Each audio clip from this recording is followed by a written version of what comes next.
પારડી પોલીસે કલસર ગામે ફિલ્મી પીછો કરતા દારૂ ભરેલી કાર મૂકી બુટલેગર ફરાર. કુલ 5.70 લાખનો મુદ્દામાલ જપ્ત કરાયો.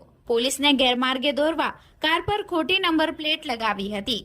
પારડી પોલીસ સ્ટેશનના સ્ટાફને બાતમીના આધારે કલસર ગામ પાસે ફિલ્મી ડબે પીછો કરી વિદેશી દારૂનો મોટો જથ્થો ભરેલી કાર ઝડપી પાડવામાં સફળતા મેળવી છે.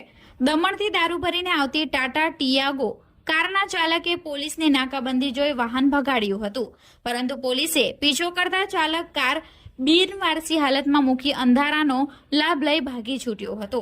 પારડી પોલીસ સ્ટેશનના police constable Ashishbhai Gamit, head constable Vajubhai Tapubhai, head constable Kanjibhai Naranbhai, police constable Sandipsinh Rohitbhai, Gyanshankar સહિતના સ્ટાફ કલસર ગામના માહ્યાવંશી ફળિયા રોડ ઉપર બાતમીના આધારે વોચમાં હતા. ત્યારે બાતમીવાળી Tata Tiago car Kalsar 2 mile તરફથી આવતા પોલીસે તેને અટકાવવાનો ઇશારો કર્યો હોવા છતાં ચાલકે કાર ઊભી રાખવાને બદલે પૂર ઝડપે ભગાડી મૂકી હતી. પોલીસે તાત્કાલિક ખાનગી વાહનોમાં તેનો પીછો શરૂ કર્યો હતો.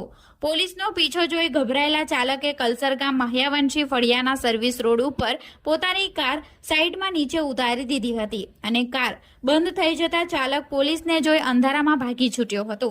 પોલીસે સ્થળ પર પહોંચી તપાસ કરતા કારમાંથી વિદેશી દારૂની કુલ બોટલ નંગ 1536 જેની કિંમત 2.65 મળી આવતા દારૂ અને 3 લાખની કાર મળી કુલ 5,70,152 રૂપિયાનો મુદ્દામાલ જપ્ત કરી વોન્ટેડ ચાલકની શોધખોળ હાથ ધરી છે. જોકે આ કેસમાં બુટલેગરે પોલીસને છેતરવા માટે કાર પર DD03K1172 ની ખોટી નંબર પ્લેટ લગાવી હતી, જ્યારે અસલી નંબર GJ05RG9221 ડ્રાઇવિંગ સીટ નીચેથી મળી આવ્યો હતો.